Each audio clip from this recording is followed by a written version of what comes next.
नमस्कार और स्वागत है इस खास चर्चा में। नमस्कार। आज हम एंडोक्राइन सिस्टम मतलब हमारे हार्मोन सिस्टम से जुड़ी कुछ खास स्थितियों और उनके लिए स्रोत नोट्स में जो बताई गई हैं उन ड्रग्स ऑफ चॉइस या कह लें प्राथमिक दवाओं की एक लिस्ट देख रहे हैं। जी हाँ, ये लिस्ट काफी सीधी और सपाट दिखती है, पर इसमें कई परतें हैं। बिल्कुल, ये नोट्स एक तरह की गाइड है कि भाई किस बीमारी में कौन सी दवा आमतौर पर सबसे पहले दी जाती है। सही कहा। तो हमारा मकसद है इस लिस्ट को थोड़ा खोलना, समझना कि इन दवाओं और बीमारियों में क्या कनेक्शन है और कुछ पैटर्न या इंटरेस्टिंग बातें पकड़ना। हाँ, और ये ड्रग ऑफ चॉइस का कॉन्सेप्ट समझना भी जरूरी है।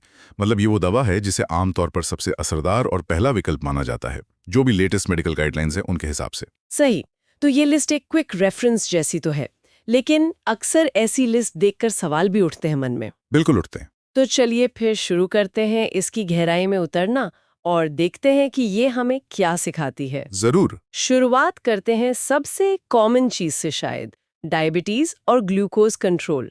लिस्ट में टाइप 1 डायबिटीज मेलिटस के लिए रेगुलर इंसुलिन है जी। और टाइप 2 डायबिटीज मेलिटस के लिए मेटफॉर्मिन। ये तो शायद हम सब जानते हैं, है ना? हाँ, ये तो काफी स्टैंडर्ड है। टाइप 1 में इंसुलिन बनता नहीं तो देना पड़ता है। और टाइप 2 में बॉडी इंसुलिन ठीक से यूज नहीं कर पाती तो मेटफॉर्मिन हेल्प करती है। बिल्कुल। लेकिन यहाँ से बात थोड़ी और इंटरेस्टिंग हो जाती है। रेगुलर इंसुलिन का नाम सिर्फ टाइप 1 के लिए नहीं है। अच्छा। हाँ, लिस्ट के हिसाब से कई सीरियस और इमरजेंसी सिचुएशंस में भी यही ड्रग ऑफ चॉइस है, जैसे डायबिटिक कीटोएसिडोसिस यानी DKA। हाँ, जो एक खतरनाक इमरजेंसी है। बिल्कुल। फिर किडनी या लिवर फेलियर वाले डायबिटिक पेशेंट्स में ग्लूकोज कंट्रोल के लिए, और अगर डायबिटीज में कोई इन्फेक्शन हो जाए तब भी ग्लूकोज काबू करने के लिए रेगुलर इंसुलिन। मतलब कई गंभीर हालतों में रेगुलर इंसुलिन ही पहली पसंद बताई गई है। ये पैटर्न सोचने वाला है। ऐसा क्यों? ये बहुत अच्छा पॉइंट है। देखिए, इन गंभीर स्थितियों में DAA, organ failure, infection, body पर स्ट्रेस बहुत ज्यादा होता है। हाँ। और ब्लड शुगर बहुत तेजी से ऊपर नीचे हो सकता है। ऐसी सिचुएशन में रेगुलर इंसुलिन इसलिए प्रेफर करते हैं क्योंकि ये एक तो तेजी से काम करता है, अच्छा। दूसरा इसका असर प्रिडिक्टेबल है और इसकी डोज को जरूरत के हिसाब से जल्दी जल्दी एडजस्ट कर सकते हैं, खासकर जब IV यानी नस से दे रहे हों। ओके। ये फौरन और भरोसेमंद कंट्रोल देता है, जो मेटफॉर्मिन जैसी गोलियों से उतना संभव नहीं है, जिनका असर धीरे धीरे होता है और जो mainly stable type 2 diabetes management के लिए है। समझ गई। मतलब इमरजेंसी में तेज और कंट्रोलेबल एक्शन चाहिए। बिल्कुल। और बात सिर्फ टाइप 1 और 2 डायबिटीज तक ही नहीं है। लिस्ट में ग्लूकोज या पानी के संतुलन से जुड़ी और भी कई प्रॉब्लम्स हैं। जी। जैसी एक दवा है लिथियम, उसके साइड इफेक्ट से होने वाली डायबिटीज के लिए एमिलोराइड है। फिर न्यूरोजेनिक डायबिटीज इंसिपिडिस, मतलब जब ब्रेन से हार्मोन की कमी से ज्यादा पेशाब आता है, उसके लिए डेस्मोप्रेसिन। हाँ, ADH हार्मोन की कमी। और अगर किडनी उस हार्मोन पर रिएक्ट ना करे, जिसे नेफ्रोजेनिक कहते हैं, तो उसके लिए थायाजाइड्स। जी। और फिर खाना खाने के बाद शुगर बढ़ने पर नेटिग्लेनाइड, और इंसुलिनोमा से लो ब्लड शुगर हो तो डाइऑक्साइड। मतलब कितनी वैरायटी है। हाँ, और ये वैरायटी दिखाती है कि इलाज कितना स्पेसिफिक होना चाहिए। आपने जो डायबिटीज इंसिपिडिस के 2 टाइप बताए, न्यूरोजेनिक और नेफ्रोजेनिक। हाँ। लक्षण देखने में एक जैसे लग सकते हैं, ज्यादा प्यास, ज्यादा पेशाब, लेकिन कारण बिल्कुल अलग। सही। एक में हार्मोन की कमी है, दूसरे में किडनी हार्मोन को रिस्पॉन्ड नहीं कर रही। इसीलिए दवाएं भी बिल्कुल अलग है। डेस्मोप्रेसिन हार्मोन की कमी पूरी करता है। अच्छा। और थायोजाइड डायूरेटिक वो उल्टा काम करके, मतलब इनडायरेक्टली किडनी को पानी बचाने में मदद करता है। अरे वाह। तो ये लिस्ट हमें यही सिखाती है कि एंडोक्राइन सिस्टम के इलाज में वन साइज फिट्स ऑल वाला फंडा नहीं चलता। कारण जानना बहुत जरूरी है। हाँ, ये कारण के आधार पर सटीक इलाज वाली बात तो बहुत महत्वपूर्ण है। और ऐसा ही कुछ हमें ऑस्टियोपोरोसिस वाले सेक्शन में भी दिख रहा है। जी, हड्डियों की कमजोरी। यहाँ भी एक ही दवा नहीं है सबके लिए। नॉर्मल ऑस्टियोपोरोसिस के लिए दवा है रिलॉक्सिफिन। लेकिन अगर ये स्टेरॉइड दवाओं के लंबे इस्तेमाल से हुआ है तो लिस्ट कहती है ज़ोलिनरोनेट दो। हाँ, ये एक बिस्फॉस्फोनेट है। और फिर मेनोपॉज के बाद जो पोस्ट मेनोपॉजल ऑस्टियोपोरोसिस होता है, उसके लिए फिर से रिलॉक्सिफिन का नाम है। ये रिपीट क्यों? अच्छा सवाल है। और इसी पोस्ट मेनोपॉजल ऑस्टियोपोरोसिस से बचाव के लिए विटामिन D को इम्पोर्टेंट बताया गया है। तो यहाँ भी अलग अलग सिचुएशन, अलग अलग दवाएं। बिल्कुल सही। ऑस्टियोपोरोसिस में भी कॉन्टेक्स्ट बहुत जरूरी है। रिलॉक्सिफेन जो है वो एक सर्म है, selective estrogen receptor modulator. Okay.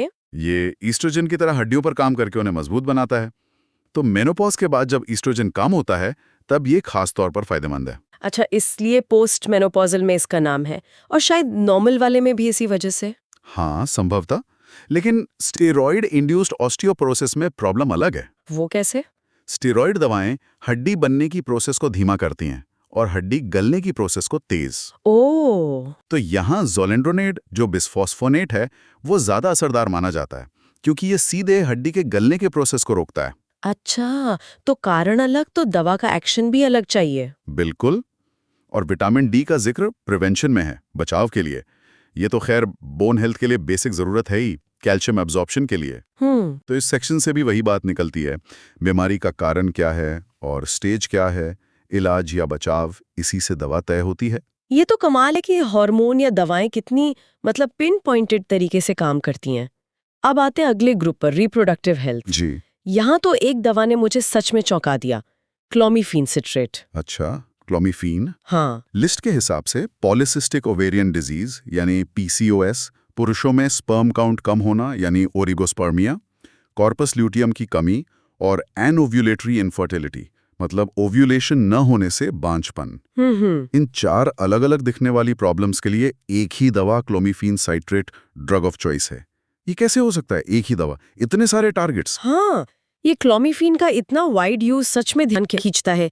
देखिए, ये दवा बेसिकली ओव्यूलेशन यानी अंडा बनने की प्रोसेस को इंड्यूस करती है। ओके, ये ब्रेन में पिट्यूटरी ग्लैंड पर काम करके FSH और LH हार्मोन्स का रिलीज बढ़ाती है, जो फिर ओवरीज महिलाओं में या टेस्टिस पुरुषों में को स्टिमुलेट करते हैं।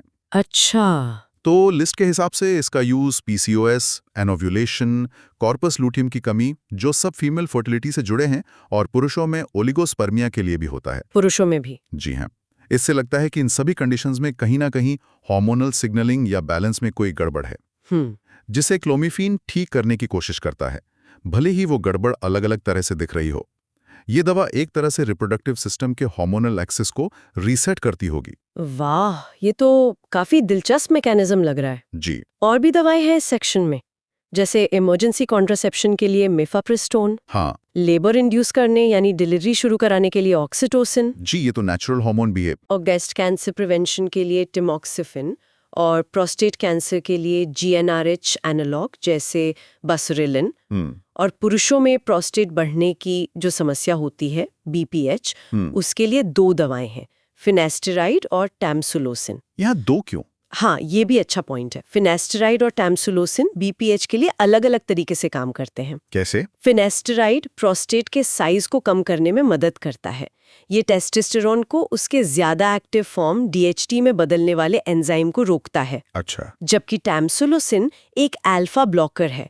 ये प्रोस्टेट और ब्लैडर नेक की मसल्स को रिलैक्स करता है, जिससे यूरिन फ्लो आसान हो जाता है। ओके, मतलब एक साइज पर काम करता है, दूसरा लक्षणों पर। बिल्कुल, एक जड़ पे काम करता है, दूसरा राहत देता है, कभी कभी साथ में भी देते हैं। और आखिर में हिरसुटिज्म मतलब महिलाओं में अनचाहे बाल, उसके लिए साइप्रोटेरॉन एसीटेट। ये भी हार्मोनली लगता है। जी हाँ, साइप्रोटेरॉन एसीटेट में एंटी एंड्रोजन प्रॉपर्टीज होती हैं। ये मेल हार्मोन्स एंड्रोजन का असर कम करती है, जो महिलाओं में अनचाहे बालों का कारण बनते हैं। तो फिर से वही बात, हार्मोनल बैलेंस। ये तो पूरा रिप्रोडक्टिव हेल्थ का हार्मोनल ताना बाना समझ आ गया। अब लिस्ट में बस एक आखिरी पॉइंट बचा है। जी। एक अलग तरह की endocrine emergency, acute adrenal insufficiency. इसके लिए हाइड्रोकॉर्टिसोन IV। यहाँ अक्यूट और IV पे जोर क्यों है? अक्यूट एड्रीनल इनसफिशिएंसी या एड्रीनल क्राइसिस एक जानलेवा इमरजेंसी है। इसमें एड्रीनल ग्लैंड्स अचानक जरूरी स्टेरॉइड हार्मोन्स जैसे कॉर्टिसोल बनाना बंद कर देते हैं या बहुत कम कर देते हैं। ओह। ये hormones blood pressure, blood sugar, stress response, इन सब के लिए क्रिटिकल हैं। इनकी कमी से इंसान शॉक में जा सकता है, कोमा में, और डेथ भी हो सकती है। अक्यूट का मतलब है कि ये अचानक होता है और तेजी से बिगड़ता है। बाप रे। इसीलिए इलाज भी फौरन और असरदार होना चाहिए। हाइड्रोकॉर्टिसोन कॉर्टिसोल का सिंथेटिक फॉर्म है और आईवी यानी नस में इसलिए देते हैं ताकि दवा तुरंत खून में पहुंचे और काम शुरू करे। अच्छा, गोलियों का इंतजार नहीं कर सकते? बिल्कुल नहीं, इस इमरजेंसी में उतना टाइम नहीं होता, या foreign steroid replacement life saving है। समझ गए, ये इमरजेंसी में टाइम की वैल्यू बताता है। जी। तो इस पूरी लिस्ट को देखने के बाद क्या खास बातें निकल कर आती हैं? हमने देखा कि डायबिटीज से लेकर हड्डियों, रिप्रोडक्टिव हेल्थ, एड्रीनल ग्लैंड तक एंडोक्राइन सिस्टम कितना फैला हुआ है। हाँ, बहुत वाइड रेंज है। और कुछ चीजें वाकई सोचने पर मजबूर करती हैं, जैसे गंभीर डायबिटिक सिचुएशन में रेगुलर इंसुलिन का रोल, या क्लोमिफीन का इतने सारे अलग अलग यूज, या फिर एक ही बीमारी के अलग टाइप के लिए अलग दवा। तो निचोड़ क्या है इसका? ये बहुत गहराई से डिपेंड करता है कि पहली बात, सटीक कंडीशन क्या है, टाइप 1 है या टाइप 2 डायबिटीज। दूसरी, उसका कारण क्या है, जैसे ऑस्टियोपोरोसिस स्टेरॉइड से हुआ या मेनोपॉज के बाद। हाँ। और तीसरी, कॉन्टेक्स्ट क्या है, एक्यूट इमरजेंसी है या क्रॉनिक मैनेजमेंट, इलाज करना है या बचाव। सही है। तो यहाँ कमाल की बात यह है कि एंडोक्राइन सिस्टम के इलाज में कितनी बारीकी, कितनी प्रिसिजन चाहिए। ये सिर्फ डायबिटीज का इलाज नहीं, बल्कि कौन सा डायबिटीज किन हालातों में, ये जानना जरूरी है। ये लिस्ट, जैसा सोर्स नोट्स में है, इन अलग अलग सिचुएशंस के लिए standard first line treatment options दिखाती है, जो सालों की रिसर्च और एक्सपीरियंस पर बेस्ड है। तो कुल मिलाकर ये लिस्ट एंडोक्राइन फार्माकोलॉजी की एक बड़ी दिलचस्प झलक देती है। ये दिखाती है कि साइंस ने कितनी स्पेसिफिक प्रॉब्लम्स के लिए कितने सटीक सॉल्यूशन ढूंढे हैं। बिल्कुल। हालांकि ये लिस्ट ये नहीं बताती कि हर दवा क्यों चुनी गई, उसका पूरा मैकेनिज्म क्या है, लेकिन सोचने के लिए एक बढ़िया स्टार्टिंग पॉइंट जरूर देती है। हाँ, और यहीं से एक आखिरी ख्याल आता है जो इसी लिस्ट से जुड़ा है। ये लिस्ट आज के एस्टैब्लिश ट्रीटमेंट्स दिखाती है। जी। लेकिन मेडिकल साइंस तो लगातार बदल रही है, इवॉल्व हो रही है। सोचिए, आज से 5 या 10 साल बाद इन्हीं कंडीशंस के लिए ड्रग ऑफ चॉइस की लिस्ट कैसी दिखेगी। हाँ, ये भी सोचने वाली बात है। नई दवाएं आ सकती हैं, पुरानी दवाओं के नए यूज पता चल सकते हैं, या शायद बीमारियों को समझने का हमारा तरीका ही बदल जाए। बिल्कुल। और एक बात और, ये लिस्ट एक स्टैंडर्ड अप्रोच दिखाती है, लेकिन असल दुनिया में तो हर मरीज अलग है। सही कहा। डॉक्टर का फैसला सिर्फ इस लिस्ट पर बेस नहीं होता।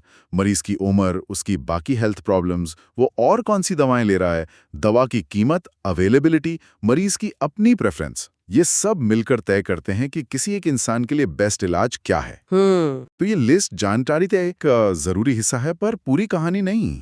ये हमें याद दिलाता है कि मेडिकल नॉलेज कितनी डायनामिक और पर्सनल होती है। एक बेहतरीन और सोचने पे मजबूर करने वाला पॉइंट। चिकित्सा विज्ञान की इसी गतिशीलता को ध्यान में रखते हुए आज की इस चर्चा को यहीं रोकते हैं। जी बिल्कुल।